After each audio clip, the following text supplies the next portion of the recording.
Well, I'm here at PowerPlay Sports, the new sponsors of Backyard Cricket England and sponsors of this podcast, and I spoke to Ali Pervez, the owner, to talk about their plans for the future.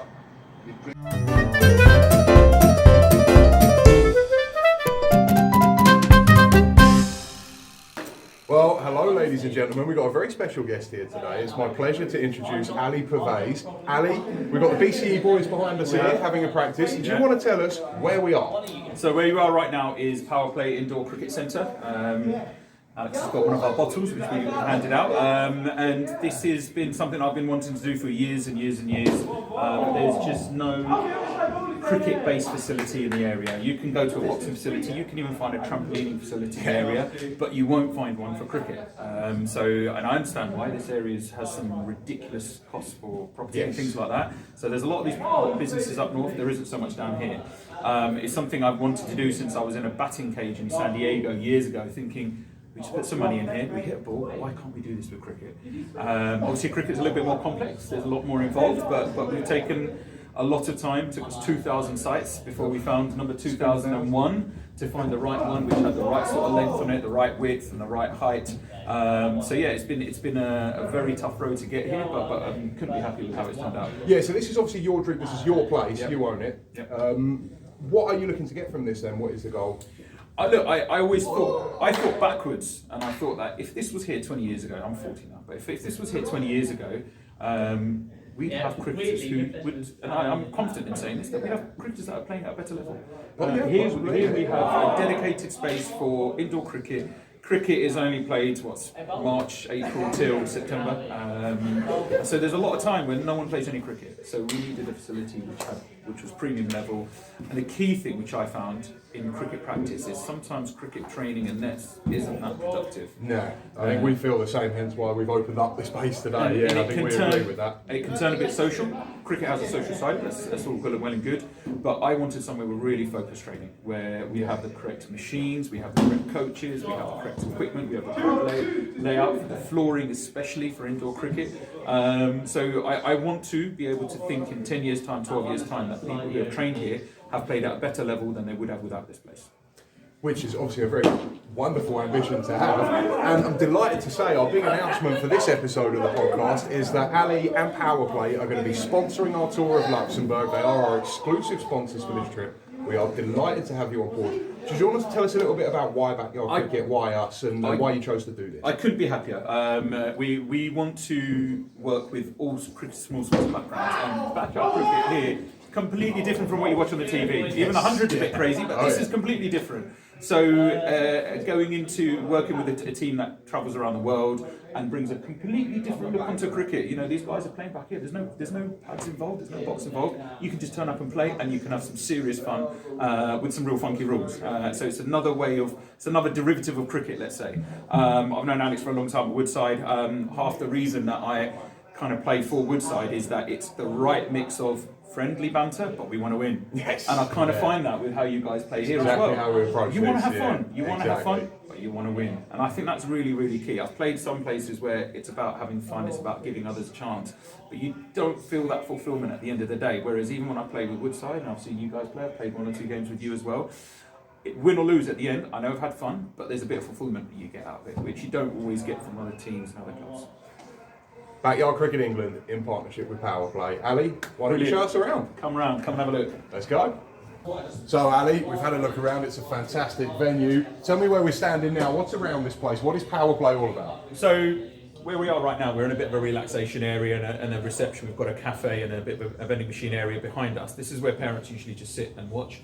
The screen that you're looking at right now, although it's dialed into the game you're playing, this actually goes into 3 separate sections, so parents can sit here and watch their kids play the nets. So each net has its own camera, one at the front, one at behind. But what we're really proud of and what we think that really sets this place apart is the different type of machines that we've got. So we've got your, what everyone calls the UFO, the machine that you drop a ball into and it puts on a tripod, so they call it the UFO. That's a standard machine that most clubs have, but we've taken it a couple of steps further. So we've got a Truman and a Merlin, which I'll show you later on. The Truman has an outline of a bowler running in, so you can actually get yourself ready and see a bowler running in. You can choose between a right-handed Mitchell Johnson or a Ryan Sidebottom or a Brett Lee. So wherever you want bowling at you, you can have bowling at you. You can have them bowling at you 90 mile an hour. But it's a really good training aid. The other machine that we're really proud of, that we managed to get hold of, which was really difficult, was the Merlin, which is behind me over here. Yeah, so that's the one just behind us there. Just the one over there, so in front of the UFO. And that is, there's only about 130 of these in the world. And this bowls spin. So you can set it to bowl different varying levels of off spin, leg spin. You can even set a preset where I bowl a couple of off spinners to you, then it'll chuck in a googly as well. So as a training aid, we have some amazing machines, but more than that, there's no point having a machine if you're just going to sit there and hit balls and not know if you're hitting them properly. We have one-to-one coaching with every single booking that you have with the machine. Yeah, so this is not just a net, you do provide coaching for those who request it. It can be either for people who just want a net or want a coach. Yeah, and I think that's where we want to take this a bit further. We want this to be a bit more of a real 360 holistic version of being able to train and play cricket to the best of your ability. So behind me we've got a fully functioning gym. We have a PT who works here and works on strength and conditioning. We also have a warm-up area which is coming soon. We've got a touch screen so you can actually bowler, batting, and general specific warm-ups. So before we let guys go in to use the nets, we'll say go and do your bowler's warm-up, go and do your batter's warm-up, and then go into the nets. So everyone is preparing themselves the best, and we want parents to think, and we want players to come and think, and you know what, we're really being prepped to the best that we can. And I think that's the key thing that we want from here, is we've got premium level netting, premium flooring, premium lighting, a gym, everything on site. So when someone walks in here, they know that this is cricket and cricket only, not a converted barn or a sports hall, which is used for exams. Yeah, so this was, just to be clear, this was a purpose-built venue, like you say. This is not a reconverted old office building. No. So this building was here before, but it was an alloy wheel refurbishment company. We've completely stripped the whole place out. In the first 3 days we were here, we stripped out about 15 ton of debris in here, and then we've completely taken it to bare bones and then built it from scratch into a cricket centre. So it was nothing like what it looks like right now. If you look at the before and after photos, you'll be as shocked as I still am right now. And is it fair to say, for people coming here, all the equipment you've described and the warm-up material, state-of-the-art gym, this really is the state-of-the-art, the best modern facility you can get as a young cricketer in the Surrey area? Absolutely. We've had a couple of young kids who've walked in and their eyes have lit up thinking, wow, we're in cricket only, we're in the cricket zone. A lot of my friends just call it my man cave, because every cricketer wants a place like this in their back garden. But it is something that just really does. You see the kids' eyes are really light up when they come in here. And I love that, seeing the kids coming out of here red-faced, tired, going, we want to come again, we want to come again. Because they know that with the coaching that they've had, and importantly the parents see it as well, is that they're actually getting something out of these sessions. We don't run a creche, we don't run a play group or anything like that. Anyone who comes here, whether you're kids or whether you're adults, we will make sure that we train you hard, whether it's in the nets or whether it's in the gym or a combination of both. And do you want to tell us about your coaching team then? How many have you got? What kind of standard have they been trained to? What kind of coaching team are we looking at? If I had a son who wanted to come and do a net here, what would he be getting? So we've been really lucky. We've got a couple of senior coaches, me being one of them. We have another one called another gentleman called Stan, who plays at a really good level. Back in India, he was in Ranji Trophy squad probable as well. So that's a ridiculous level that you're playing at. And he works here Monday to Friday. Does a long shift from 10 in the morning, usually till 6, sometimes in the evening. He is the coach who's requested the most. In addition to that, we have some coaching assistants from my local cricket club, Merston, and also from Reigate Priory as well.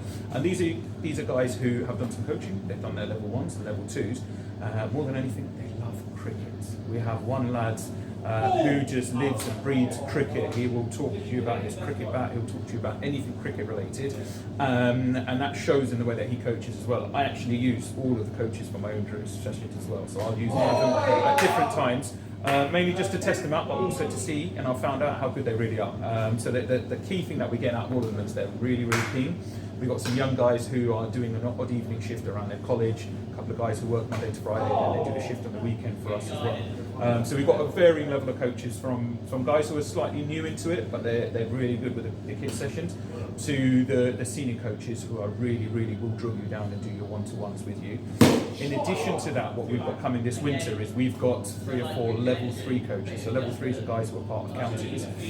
Coaches are coming here and they're running their own sessions with their own clients here as well. So in addition to us having coaches, if there's a coach out there and they're looking for a venue, come and use it. That's half of the reason that we have it. It's not just me providing a coach. If you have a coach that you're comfortable with and you've used for a long time, come over here and use them. You can use them with all of the equipment that we provide here as well. And it's probably fair to say then, given the range of experience you've got in your coaching team, this is not just a place for top tier players. This is everyone right down to beginners is made to feel welcome. How would you describe the atmosphere and the vibe here on a standard day? All right, let me put it this way. We've had 5-year-olds in who are playing their first ever bit of cricket. The parents said, look, we want to get the kids into cricket. So we've had some 5-year-old girls and boys in. We also this week had an over 70s cricketer in. And he just happened to hear of the place. He came one day, he booked the next day and came again. So we have a full range. We have young girls to your over 70s cricketers coming over here. I love that. It just shows how much cricket is loved in the area. And we want more people in the community to realise that this is for you no matter what your level of cricket is. And if you're entering into cricket, would you want to enter into cricket in a facility that's like is premium level, is pro level? I think you would, compared to just going into a sports hall or not having a facility. Some people do it outdoors in a car park, things like that, or as school halls, things like that. Whereas here, it's purpose built and it gives you the feel of, wow, I've entered somewhere where pros train and what pros would expect. So that was a key thing that I wanted as well. So your message to anyone watching then would be, this place is open, it's available, get down here. I mean, is there anything you'd like to say to anyone watching, just that one last thing to tease them in? So what we're doing for lots of clubs is we're offering complimentary sessions. So if you want to bring your whole squad down here, bring them all down here. I'll keep banging on about it, but we're not a sports hall which might charge 50 quid an hour and have some roll-out nets. We're purpose made. So in order for clubs and cricketers to realise what we've got, we're offering complimentary sessions. We're offering discounted membership at the moment as well. More than anything, we want people just to come in and experience it. If someone walks in, has their half an hour for free and enjoys it but doesn't come back, I'm still happy with that. As happy as they would if they were to come back as well. The main thing is I want people to come in and enjoy it and realise that there are less barriers to cricket than you think. You know, no one thought that in Red Hill they could just drive 2 minutes from the train station and pick up a bat and play against some of the best machines in the world on amazing surfaces. You wouldn't have thought that a long time ago, and it's here now. It's a heartening message, it's a heartening place, it's been a pleasure to experience it. At Backyard Cricket England, we really can vouch this is the best that Surrey cricket has to offer, of all ages, of all abilities. PowerPlay cricket in Red Hill in partnership with Backyard Cricket England. And next up, one of our backyard boys gives us an insight into their BCE teammates. Yousaf Sharif from Backyard Cricket England, and today I'm going to reveal the secrets of the changing room of my teammates.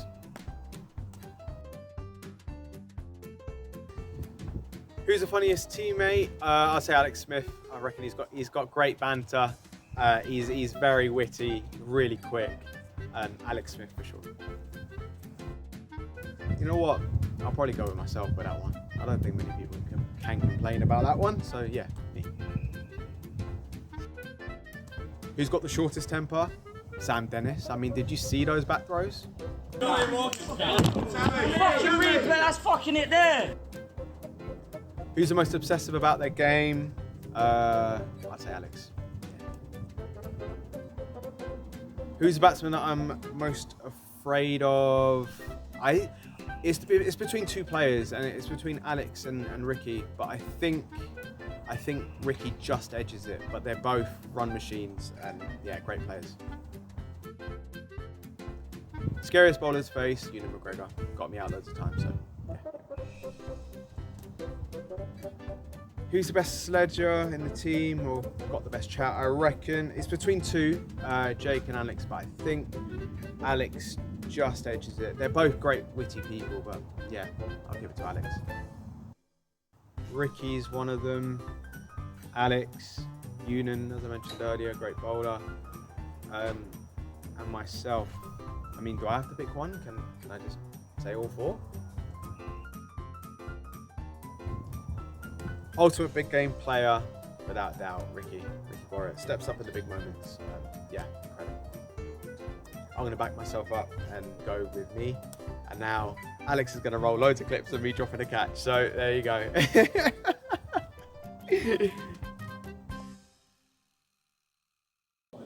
Next up, let's have another look at a classic BCE performance.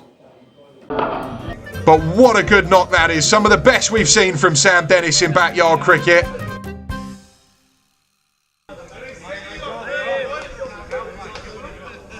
Gutting blow for that off the last ball of the over. And that was the first over of the power play. 9 off it for England as well as that wicket. Sammy Dennis, a man who has been in horrible form at times on this tour. Such a class player when he gets going. 4 centuries for Woodside Green Cricket Club in the last club season before the England boys came out here, but hasn't been able to replicate that in backyard cricket at all, really, let alone on this tour. Push through again. Jake Kasacha given a power play over. Oh, full toss and collared, and it's going to be 6, I think. 6 and a no ball. That's well done from Sammy Dennis. Well controlled. A no ball. He wasn't going to be out anyway. Just got it into that gap. Got it straight enough to not hit it off the property for a dot ball. Would be out if it wasn't a no ball, of course. He called it. Just worked hard enough for that, Sammy Dennis. That's quicker again. Notable from Jake Kasacha today that he's bolting through his overs quicker than I've ever seen Kasacha bowl. And clouted into the offside. There was a reach for Josh Bolling, but Dennis hit it well. Might have been a touch skewed off the outside edge, but he got a good enough piece of it. Actually, to be fair to Sam Dennis, that's comfortably wide of Josh Bolling. Good wrists. Kasacha needs to slow down here. I don't think this is working for him. Seems intent on rushing through this over. It's lobbed over the top for a wide. Normally has such a smooth ambling action, quite a lazy looking run up. But he's put the bolters on today. And again, it's too quick. And Sammy Dennis, where's this going to land? It's landed for 6, the third of this over. Dennis fighting back on his arrival to the crease here. Do England still feel there's an outside chance in this game? Pushed onto the roof, it didn't come back down. 3 sixes in the over for Sammy Dennis, and we're not done yet. I don't think this has worked for Kasacha at all. It's 100 up for England. They need less than 2 a ball now. Punched into the leg side, and Dennis looks confident today.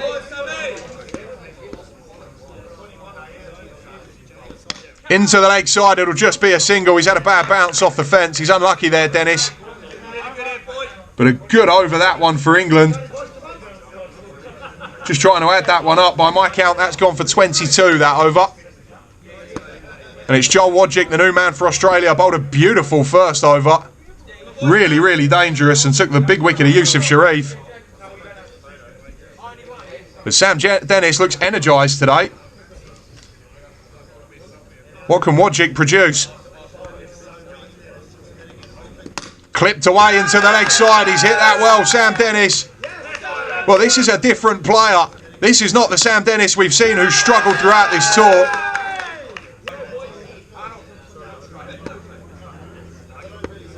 Really looking confident now. The pocket rocket. Ticking over, another single. Good awareness. 43 off 22 suddenly looks, well, certainly not going to be easy for England, and I'd still make Australia massive favourites, but there's a chance. And Sammy Dennis, looking good. Oh, beautiful. Oh, it's as good as anything we've seen today. And I don't say that lightly given what we've seen from Harry Dean, but this is some of the best that Sam Dennis is capable of. That's gorgeous.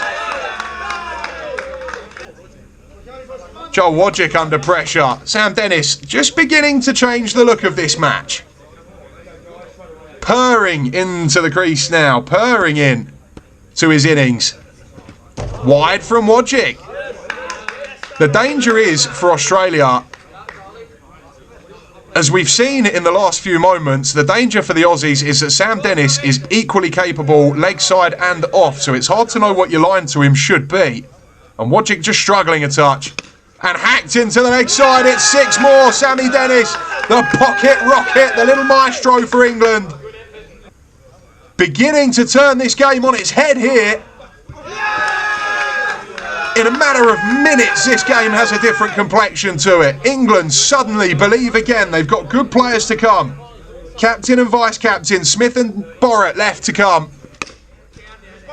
England feel they're not out of this.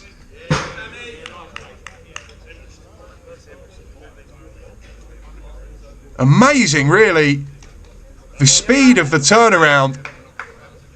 But Sam Dennis has changed the whole feeling of the occasion. It's a full toss, it's up in the air, and it is out. Dennis belatedly asking for a no ball. I don't think he's going to get it because he's come down the pitch. It's a big wicket for Australia. Joel Wojcik once again steps up when his country needs him. But suddenly we have a live game again, and we have Sammy Dennis to thank for that. It's a disappointing end given how well he's played. Some of the shots we've seen from him. But what a good knock that is. Some of the best we've seen from Sam Dennis in backyard cricket. Maybe the best. It's certainly the best we've seen in this World Cup. What a little cameo that was.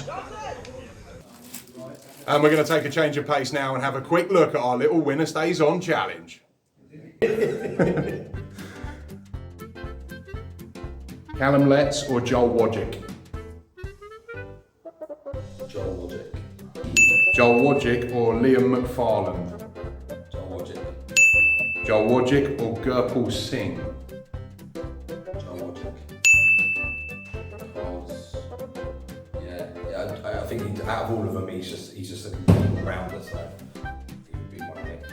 Joel Wojcik or James Crowther? Joel Wojcik again. Joel Wojcik or Harry Dean? Harry Dean. I think he's just got an extra sort of quality that, I think Harry Dean, Harry Dean or Yousaf Sharif?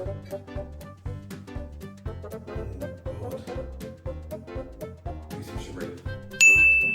Yousaf Sharif or Sam Dennis? Yousaf Sharif. Yousaf Sharif or Shane Louis from New Zealand? Yousaf Sharif. Yousaf Sharif or Brendan Scott?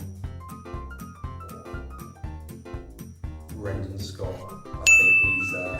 I think he's the backyard legend, isn't he? So he's just all round. I think batsman, bowler, leader. So I just think Brendan Scott. Brendan Scott or Rob Maguire? I would say Brendan Scott on the basis of his batting as well. I'd say Brendan Scott.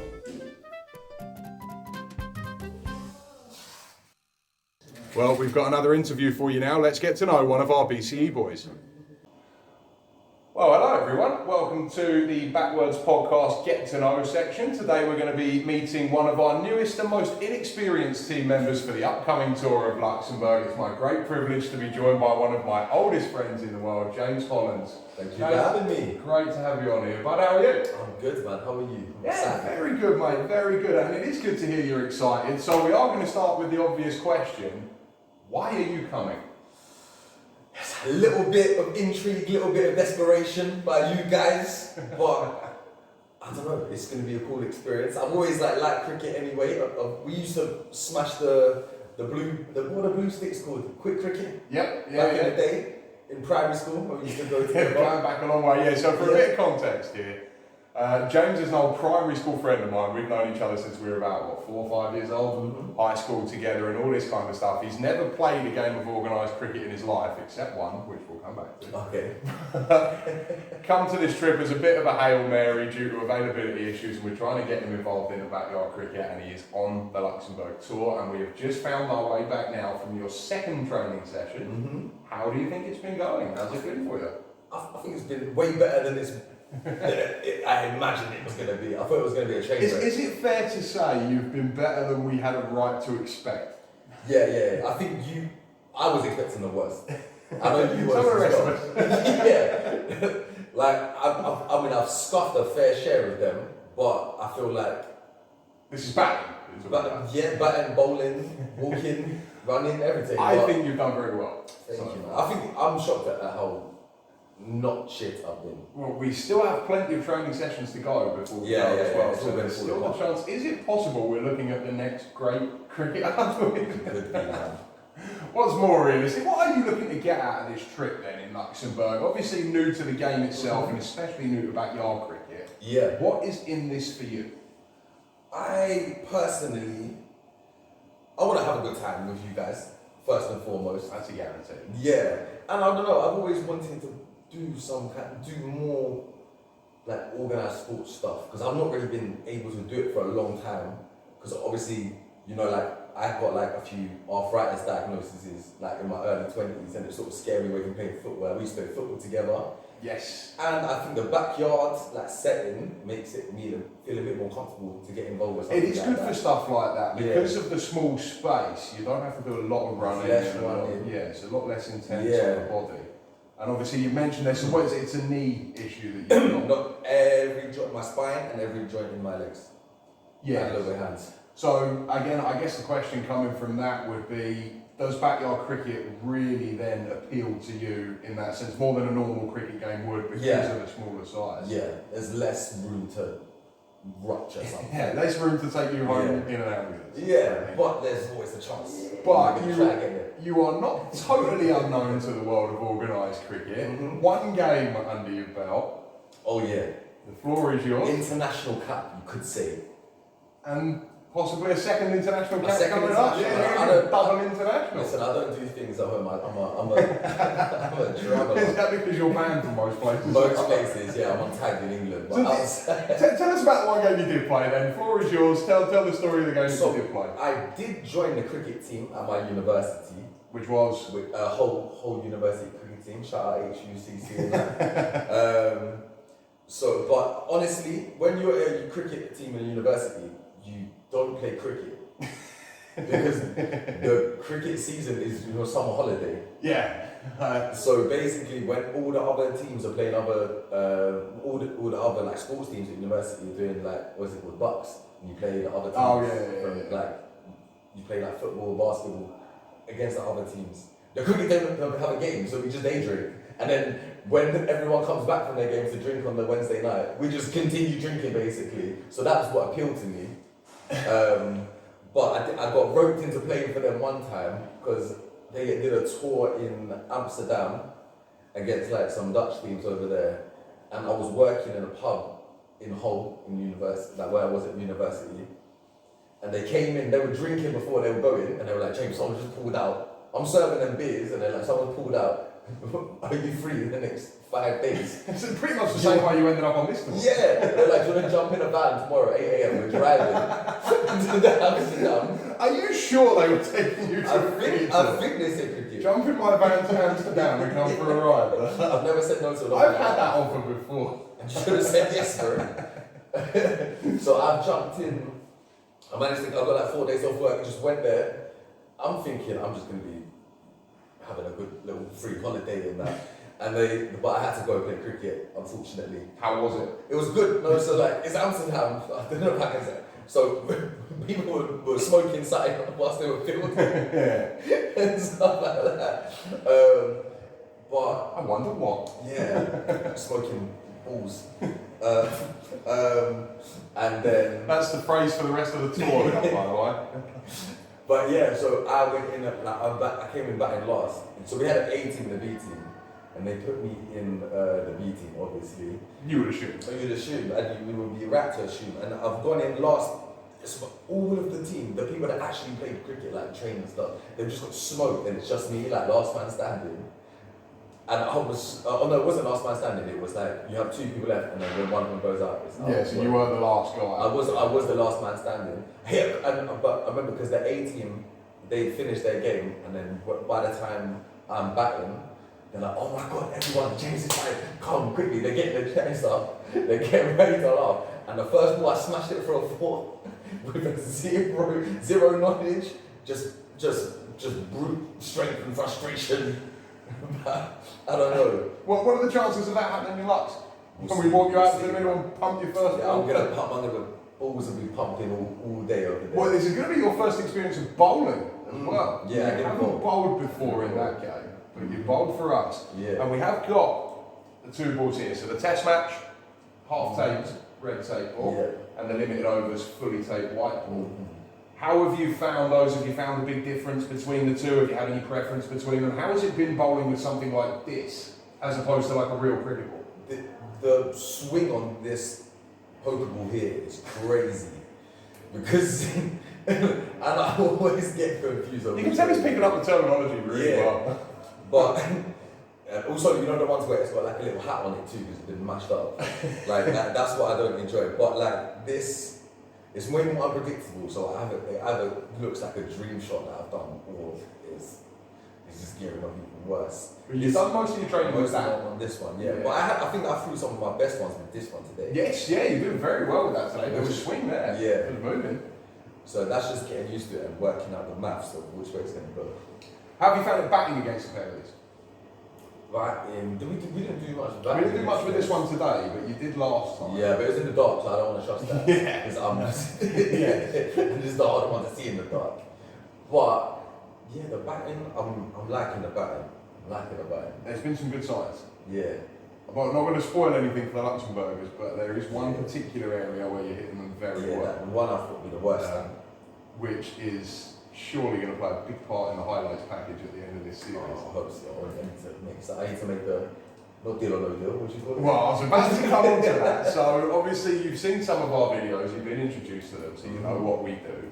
And the thing that kind of caught your eye, especially, I know, was the winner or binner. Winner or binner, that's it. I'm getting that. And I can say honestly, you are a firm candidate. I'm going to win or die binning, whatever it is. I am not sure you're going to be on the winner side of it. I just want to be involved. Well, you are involved, and we are delighted that you are involved. Thank you. It is going to be a fantastic tour. Have you been to Luxembourg before? I've not been to Luxembourg. No, so this will be the first time. Is there anything you've had your eye on socially, aside from the cricket? Anything that you've kind of looked at and thought, oh, I'm going to go there and do that? Luxembourg. It's like, the people I know have been there, they just say it's like breathtaking, like scenery. I want to take in the scenery. Yeah, so they're a little bit of walking and things. Yeah. And I know they love a beer over there. So that's what I need to get. Well, yeah, it is interesting that you said the cricket at your uni was basically a day drinking exercise. Yeah. It's not going to be much different. I've heard there's cheap beer over there. And Belgian people are going there to get tax-free beer or something like that. Oh yeah. So we're going to be getting involved in that too. We have a player in our squad who you haven't yet had the chance to meet, but called Lance Sharif, who I think will be leading the drinks for us. So Lance, if you're watching this, he's your candidate for this tour. Getting it, guys. Well, obviously we haven't got a lot of time left, so the last thing I just sort of wanted to touch on with you was more on sort of a personal, like what would a sense of achievement be for you on this tour? What would you want to come out of it? Firstly from a cricketing point of view, where is your bar in terms of what you want to achieve on the pitch? Have you really set yourself any targets? I haven't set any numbers on that, but like, I think you've seen that when I've done 2 trainings, but I think I've gone for it though. Oh, you know yeah. what I mean? Like, You're not going out there to defend. Yeah, I'm not just going there for the tax-free beer. Well, that's part of it. I'm going, I want to actually like be able, I want to get some runs on the board, I want to get a couple wickets. That's the one most that I'm confident I'll get some runs. Like I'll smash a couple somethings maybe, but I want to get, if I get like a couple wickets, that's what I'll be most happy about. Because that's the one I've never done before. I think you will. I don't want to say I don't want to jinx anything, but that's one of my goals, to get some wickets. Where do you look at this in terms of the long term? Do you see this as very much just coming to Luxembourg to help me, your mate, on a tour where we've shot players, or is this a gateway into something more permanent? I'll be honest, like I've enjoyed it way more than I thought I was going to be doing it, and I'm proper excited to get out there and do it properly. But yeah, I'm hoping that there'll be some more countries that I can disgrace myself in with you. In the future too. Why did you rope me into that? Do that on your own. Well, I'll leave you with one last thing then before we close up. The floor is yours. We've got a camera here. Your message to the Luxembourg team, your final message before we head out there, if you could say anything to them right now. Tell your bartenders, get stocked up. Correct answer. Well, James, thank you very much for coming. It's a privilege to have you here. It's a privilege to have you on the tour, and we look forward to seeing a lot more of you. There will be more of James in these podcast episodes as we go down the line, but for now, this has been the Get to Know interview with James Holland, and we will see you again next time on the Backwards podcast.